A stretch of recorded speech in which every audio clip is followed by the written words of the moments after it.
না না না, পেপার মিল বন্ধ হয়ে গেছিল আগেই, বামফ্রন্ট আসার আগেই। সেই পেপার মিলের জমিতে পেপার মিলে চাকরি করতে হচ্ছে, এই 1 নম্বর পেপার মিলে চাকরি করতে হচ্ছে 1000 লোক, 1000 থেকে 1200। আর এখন ওখানে ওই ওয়াগন ফ্যাক্টরি মিলিয়ে যে টোটাল ওয়ার্কার সেটা প্রায় 2500। আমি বলছি যে আরো বেশ কিছু জুট মিল যেগুলো বন্ধ হয়ে গেছে, সেই প্রসঙ্গে আপনাদের চিন্তা ভাবনা কি? জুট শ্রমিকদের জন্য কি চিন্তা ভাবনা করছেন? তাহলে বামপন্থী দল, শ্রমিকদের দল না, আমি তো ছোটবেলার থেকেই বেঙ্গল চটকল মজদুর ইউনিয়নের সঙ্গে আছি। কাজেই বেঙ্গল চটকল মজদুর ইউনিয়ন এই চটকল শ্রমিকদের জন্যে ডেডিকেটেড, কিন্তু সরকারের সঙ্গে সব জায়গায় লড়ে পারা যায়নি। 1969 সালে বেতন বৃদ্ধির আন্দোলন করে সফল হওয়া গিয়েছিল, আর এবারের আন্দোলনের ফলে কিছুটা বেতন বৃদ্ধির সুযোগ পাওয়া গেছে।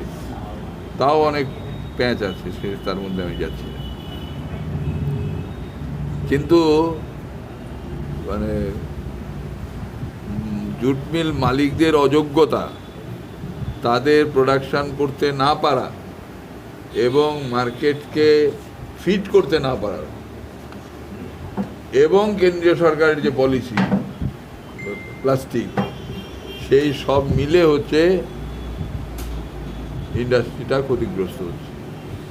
দুটো দিক আছে, শুধু গভর্নমেন্ট পলিসির জন্য হচ্ছে না তা নয়, মালিকরাও ঠিক মতো মার্কেটে মাল সাপ্লাই দিচ্ছে পারছে না বলছি না, আমি বলছি দিচ্ছে না।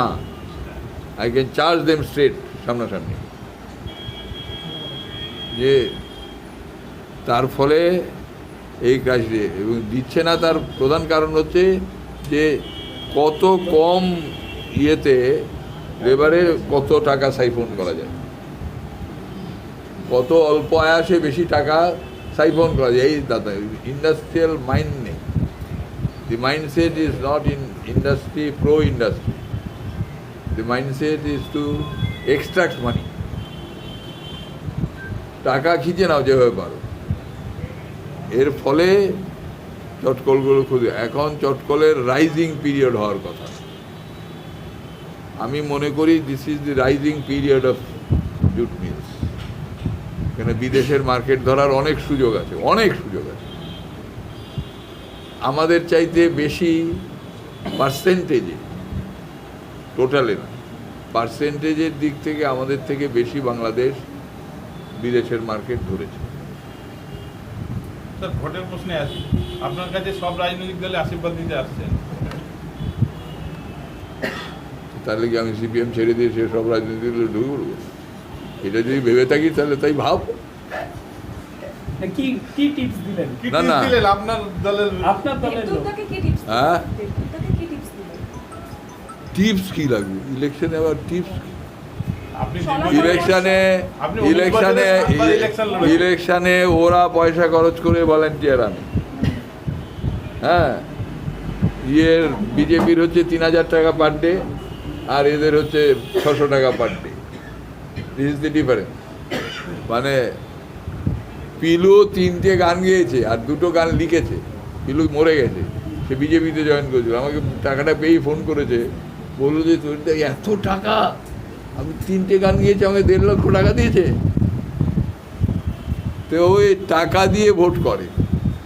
ওরা বলে একটা ইলেকশন লড়তে নাকি 10 কোটি 12 কোটি কোটি। আমি বলি কোটি তো একসঙ্গে জড়ো করা অবস্থা হয় আমি দেখিনি। কোটি কি বলছো তুমি? এত টাকা? এই যে টাকার বিনিময়ে কাজ করা, এটা নয়। আমাদের কমরেডরা ডেডিকেটেড ওয়েতে নিজের গাটের পয়সা খরচা করে ঘরের খেয়ে বনের মোষ তাড়াবে, আর এইবার এই বুনো মোষ তাড়াবে, ফ্যাসিবাদকে তাড়াবে। এই বুনো মোষকে একদম জঙ্গলে পাঠিয়ে ছেড়ে দেবে ঘরের খেয়ে। 1 পয়সা চাইবে না কারোর কাছে, 1 পয়সা চাইবে না।